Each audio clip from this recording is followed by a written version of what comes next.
नमस्कार छात्रों, आप सभी को मेरा प्यार भरा नमस्कार। आज मैं आपके सामने करंट के कुछ टॉपिक लेके आया हूँ। ठीक है दोस्तों, जैसा कि आप जानते हैं कि वर्तमान परिस्थिति में बहुत सारे एग्ज़ाम्स चल रहे हैं। इन एग्ज़ाम्स की तैयारी आप धमाकेदार तरीके से कर रहे होंगे। प्यारे छात्रों, मैं आपको बता दूँ, सबसे पहली चीज़ अपने आप को खुश रखने का प्रयास करिएगा और ये ध्यान रखिएगा कि इधर उधर की बातों में ना पड़ते हुए केवल तैयारी करिएगा। आप देखेंगे कि आपका एग्ज़ाम शानदार तरीके से जाएंगे और बहुत अच्छे तरीके से तैयारी होगी। कुछ आज जैसे कि करंट टॉपिक मैं उठाना स्टार्ट कर दिया हूँ आज से, तो आज मैंने एक टॉपिक आज लेके आया हूँ कि भारतीय क्रिकेट टीम की सैलरी के बारे में लेके आया हूँ। जैसा कि आप जानते हैं कि आपके गवर्नमेंट एम्प्लॉयज़ या फिर आप किसी कंपनी में काम करते हैं तो आपकी एक निश्चित सैलरी दी जाती है। वैसे ही हमारी भारतीय क्रिकेट टीम की सैलरी में कुछ बदलाव तो नहीं किया गया है, मैं आपको बताऊं, लेकिन फिर से डिसाइड कर दी गई है कि कितनी रहेगी पर ईयर। सालाना उनकी सैलरी डिसाइड की जाती है। ऐसे ही छात्रों, हमारे गवर्नमेंट एम्प्लॉइयों को देखिए, कंपनीज़ में देखिए कि आपको बताया जाता है कि इस पद के लिए, इस श्रेणी के लिए इतनी सैलरी रहेगी। वैसे ही मैं आपको बताऊं कि हमारे जो है आपको मैं बताऊं आपकी क्रिकेट टीम पे भी एक ग्रेड डिसाइड किया गया है, श्रेणी डिसाइड की गई है और उस हिसाब से बताया जाता है कि आपकी कितनी सैलरी किस ग्रेड के खिलाड़ियों को दी जाएगी। ठीक है छात्रों, तो आइए चलते हैं, आज हम जानते हैं कि आखिर क्या क्या चीज़ें भारतीय क्रिकेट टीम में की गई है। तो सबसे पहले आप आज की हेडिंग डालते हैं और लिखते हैं कि बीसीसीआई द्वारा क्रिकेट के खिलाड़ियों को सालाना कॉन्ट्रैक्ट का ऐलान कर दिया। इसमें क्या किया गया जाता है दोस्तों कि एक क्रिकेट संस्था है भारत की बीसीसीआई के द्वारा क्या किया जाता है कि इनकी रूपरेखा तैयार की जाती है कि कैसे क्रिकेट भारत के द्वारा कराने हैं, किस प्रकार से कराने हैं, कहाँ कहाँ इनको टूर्नामेंट खेलना है, कहाँ कहाँ इनको जाना है, कहाँ कहाँ इनको दौरा करना है, इन सब का डिसाइड भारतीय क्रिकेट कंट्रोल बोर्ड करता है। ठीक है, तो सबसे पहले हम लोग जानते हैं कि जो आपका पहले करंट न्यूज़ के बारे में जानते हैं। क्या करंट न्यूज़ है तो लिख सकते हैं आप लोग, बीसीसीआई के द्वारा भारतीय क्रिकेट खिलाड़ियों के लिए भारतीय क्रिकेट खिलाड़ियों के लिए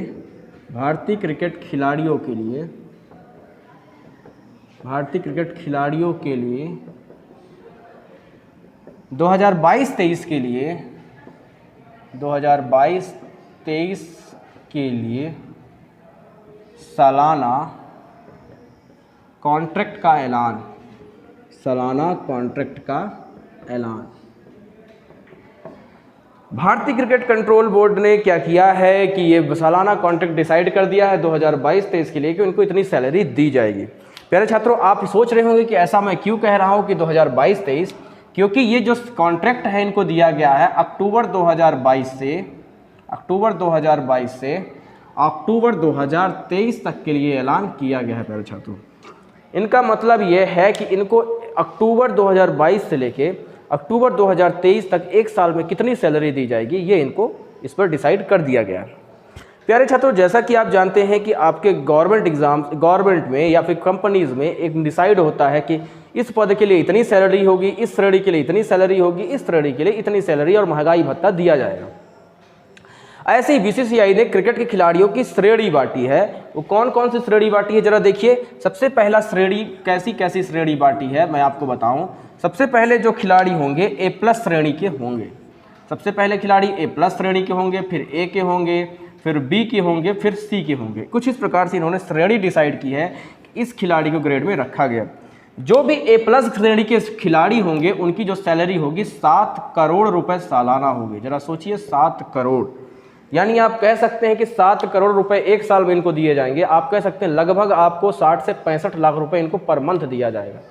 60 लाख रुपए साल पर मंथ दिया जाएगा। और तो छोड़ दीजिए प्यारे छात्रों, इनको करोड़ों रुपए का एडवर्टीजमेंट मिलता है।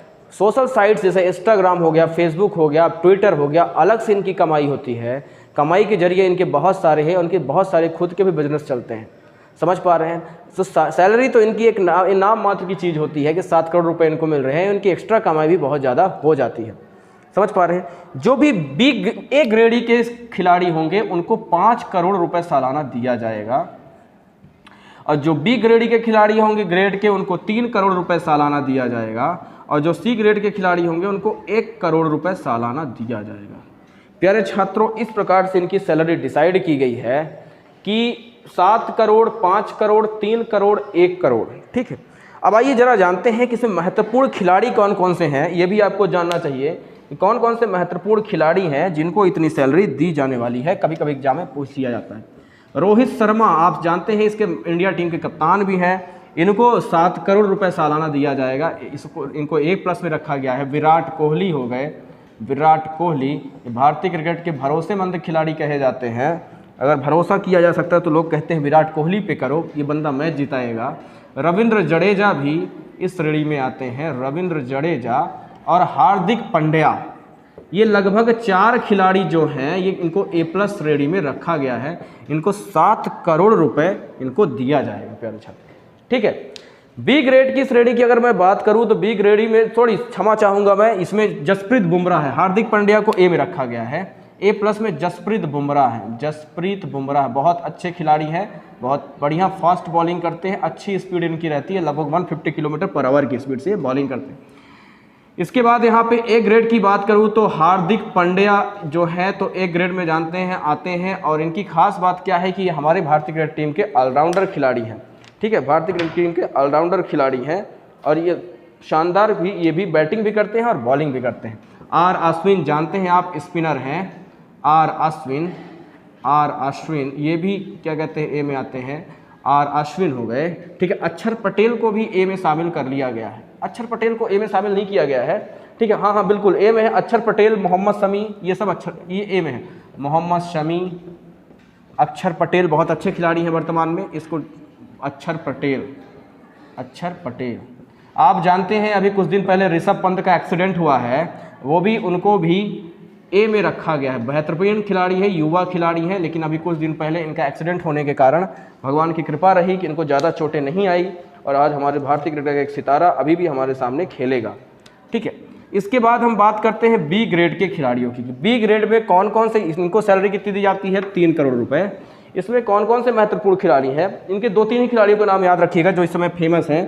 पहले चेतेश्वर पुजारा जानते हैं, ये राहुल द्रविड़ के बाद भारतीय क्रिकेट टीम के दीवार कहे जाते हैं, बहुत अच्छे, केवल टेस्ट खेलते हैं, इनको वनडे नहीं खिलाया जाता है, केवल टेस्ट टीम में इनको जगह दी गई है।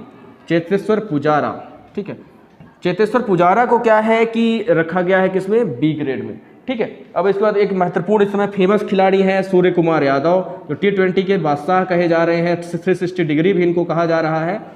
डेविड डिविलियर्स की तरह ये लगभग चारों तरफ घूम के अपना ये क्या कहते हैं शॉट्स खेलते हैं।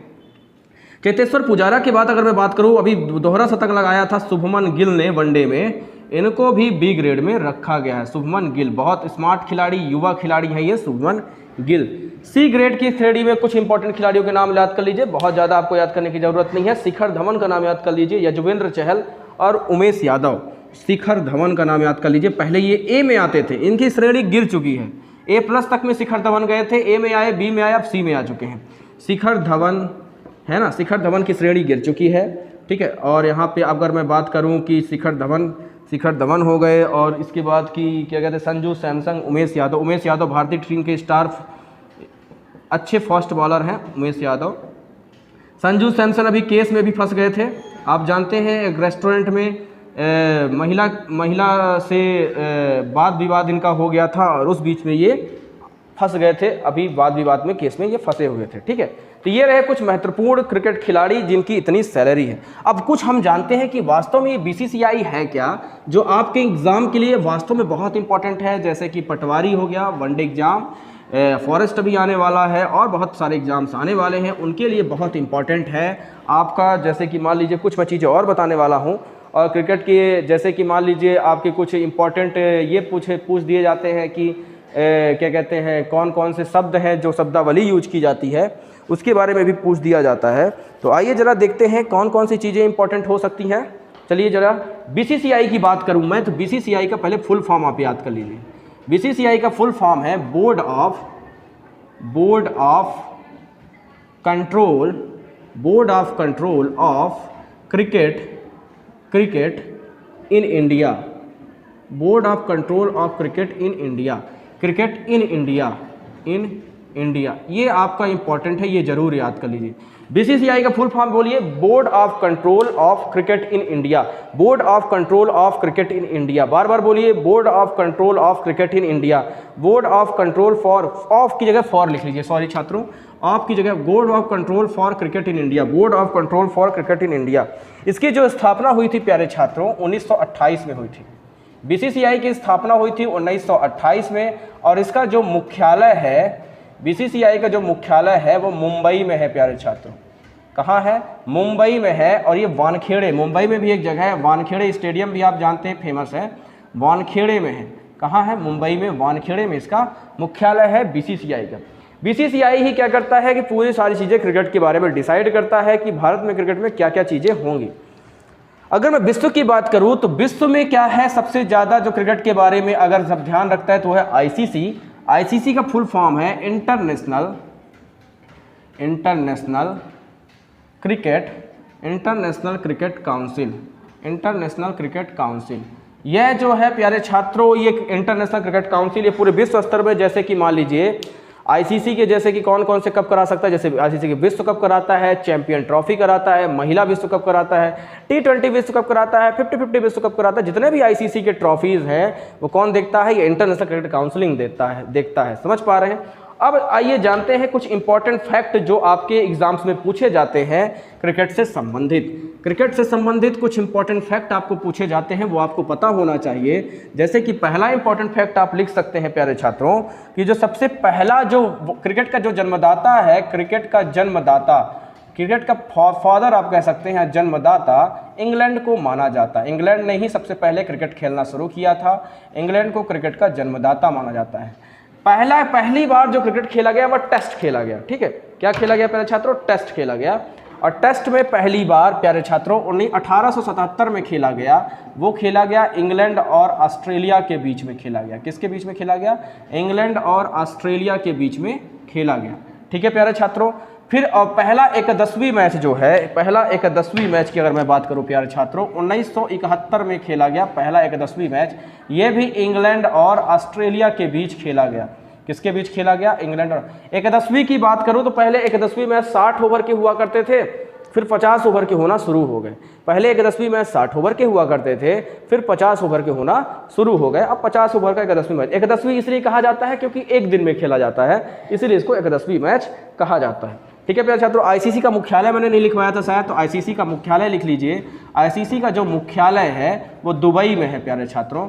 पहले लॉर्ड्स में इंग्लैंड में था, अब ये दुबई में है। 2005 से कहाँ है इसका मुख्यालय? दुबई में। दुबई एक जानते हैं बड़े अमीरों की सिटी कही जाती है। जितने भी अमीर लोग हैं यहाँ इन्होंने घर बना के रखा हुआ है, फ्लैट लेके रखा हुआ। अब कुछ बातें और फैक्ट, जैसे कि मान लीजिए क्रिकेट का जो आईसीसी का विश्व कप से प्रश्न पूछे जाते हैं। पहला जो विश्व कप है पुरुषों का, पहला विश्व कप पुरुषों का वो 1975 में खेला गया प्यारे छात्रों। कब खेला गया? 1975 में। और इसमें वेस्ट इंडीज जीता था। कौन जीता था? वेस्ट इंडीज इसमें जीता था प्यारे छात्रों। इसमें वेस्ट इंडीज जीता था, विन हुआ था, वेस्ट इंडीज इसमें विजयी हुआ था। प्यारे छात्रों 2019 में लास्ट बार विश्व कप खेला गया 2019 में, और इसमें इंग्लैंड जीता था, न्यूजीलैंड को हराया था। इंग्लैंड विजयी हुआ था और न्यूजीलैंड को हराया था। किससे जीता था? न्यूजीलैंड से जीता था, न्यूजीलैंड से। सुपर ओवर का मैच हुआ था प्यारे छात्रों, उसमें भी ट्राई हो गया था। और फिर उसके बाद क्या हुआ कि क्या कहते हैं, चौकों और छक्कों के माध्यम से इनको जीत प्रदान की गई कि किसने सबसे ज़्यादा चौके लगाए। लेकिन 2023 में फिर से विश्व कप होने वाला है प्यारे छात्रों। इस साल भारत में ही होगा यह विश्व कप, और फिर इसके बाद 2027 में खेला जाएगा प्यारे छात्रों। 2027 में जो विश्व कप होगा वो ऑस्ट्रेलिया में होगा और न्यूजीलैंड में होगा। ऑस्ट्रेलिया और न्यूजीलैंड आसपास के ही देश हैं, वो एक ही महाद्वीप में है लगभग आसपास, ऑस्ट्रेलिया और न्यूजीलैंड। यहीं खेला जाएगा प्यारे छात्रों आपका 2027 का विश्व कप। ये इंपॉर्टेंट फैक्ट है, आप याद कर लीजिए। अब एक जो सबसे ज़्यादा क्वेश्चन पूछे जाते हैं आपके, वो पूछे जाते हैं शब्दावली से। किससे पूछे जाते हैं छात्रों? शब्दावली से। वो मेन फैक्ट है, वही आपका मेन फैक्ट है, वो जरूर याद रखिए। भले ही सब भूल जाइएगा लेकिन ये जरूर याद रखिए, क्रिकेट की शब्दावली। तो लिखिए शब्दावली, ये आप लोग नोट डाउन करके एकदम लिख लीजिएगा प्यारे छात्रों। बहुत सारी शब्दावली तो आप जानते हैं, वो मैं नहीं बताऊँगा। जैसे कि मान लीजिए fielding, bowling, overthrow, cricket throw, overthrow, और LPW, और मिड ऑन में शॉट, मिड ऑन ये होता है, मिड ऑफ होता है ना। ऐसे ही मान लीजिए लेग बाई, ये सब चीज़ें आप लोग जानते हैं। जो नहीं जानते हैं, ज़्यादातर क्रिकेट से क्वेश्चन पूछे जाते हैं, उनके बारे में हम पढ़ते हैं। जैसे कि मान लीजिए आपका एक इंपॉर्टेंट फैक्ट है चाइना मैन। क्या बोला जाता है? एक शब्दावली है चाइना मैन। चाइना मैन ये आप लिख सकते हैं, क्रिकेट की शब्दावली है चाइना मैन। दूसरा बच्चों आप लोग ज़्यादातर नहीं जानते हैं, लिख लीजिए थ्रो तो सब लोग जानते हैं, थ्रो मारता है, थ्रो, ठीक है, थ्रो नहीं फेंकना है, बोलते हैं हम लोग बॉलिंग में कि थ्रो नहीं फेंको, ओवर थ्रो फेंकोगे। स्ट्रोक भी आप जानते हैं, कैसा स्ट्रोक है? स्ट्रोक आप जानते हैं, टाइमिंग को ऐसे कहा जाता है स्ट्रोक। जैसे कि मान लीजिए आप शॉट खेलते हैं, कितना बोलते हैं, अगर काफ़ी तेज से स्ट्रोक शॉट जाता है तो कहते हैं बहुत अच्छा स्ट्रोक है इस बल्ले का। स्ट्रोक मतलब होता है जितने स्पीड से शॉट निकाला जाता है, ठीक है। गली जानते हैं, गली भी बोला जाता है इसी में, ठीक है, इसी क्रिकेट का ही शब्द है, गली याद कर लीजिएगा, ठीक है, गली। सिली पॉइंट क्या बोला जाता है? सिली पॉइंट भी जानते हैं आप लोग, पढ़ लीजिएगा सिली पॉइंट। अगर आपको डिस्क्रिप्टिव वे में जानकारी चाहिए तो क्रिकेट का फुल वीडियो बना दूंगा जिसमें सब कुछ बता दूंगा क्या क्या चीज़ें होनी चाहिए। सिली पॉइंट आप लोग जानते हो। कवर पॉइंट जानते हैं, कवर पॉइंट में शॉट खेल दिया है, कवर पॉइंट शॉट, ठीक है, कवर पॉइंट। हुक आप जानते हैं, सचिन तेंदुलकर हुक के सर्वश्रेष्ठ खिलाड़ी कहे जाते हैं। हुक को मैं आपको थोड़ा सा बता देता हूं, अगर पीछे साइड ऐसे करके ऐसे खेल दिया जाता है तो उसे हुक कहा जाता है। कंधे के बल पे हुक मारा जाता है, उसे हुक कहा जाता है, आप लोग जान सकते हैं। और पॉपिंग क्रीज एक और होता है, पॉपिंग क्रीज। क्या होता है? Popping crease. ये इंपॉर्टेंट है, पढ़ लीजिए। इतना बाकी आप लोग जानते हैं, लूसेंट में लिखा हुआ है, आप पढ़ सकते हैं। ये इंपॉर्टेंट चीज़ें हैं, इंपॉर्टेंट फैक्ट है। ये जो है तो कठिन वर्ड है, इसको मैंने लिखवा दिया। China man, throw, stroke, gully, silly point, cover point, hook, popping crease. Chinaman, throw, stroke, gully, silly point, cover point, hook, popping crease. Chinaman, throw, stroke, cover point, silly point, popping crease, ठीक है। Chinaman, throw, stroke, gully, silly point, cover point, hook, popping crease. Chinaman, throw, stroke, gully, silly point, cover point, hook, popping crease. Chinaman, throw, stroke, gully, silly point, cover point, popping crease. Hook भी याद कर लीजिए, ठीक है, ऐसे ही आप लोग याद कर लीजिएगा। देखिए प्यारे छात्रों, आज की जानकारी इतनी ही रही। अगर आपको देखिए हम जैसे जैसे धीरे धीरे करके अपडेट करते जाएंगे और अगर कोई जानकारी आती है तो नेक्स्ट वीडियो में मैं डाल दूंगा। अगर आपको हर खेल के बारे में जानना हो, कि जैसे कि मान लीजिए कि किस किस शब्दों के बारे में, तो उसके पहले बृहद अगर कभी अगर टाइम मिलता है तो मैं उसकी सारी वीडियोज़ बना दूंगा। तब तक के लिए हंसते रहिए, मुस्कुराते रहिए। जय हिंद। ठीक है।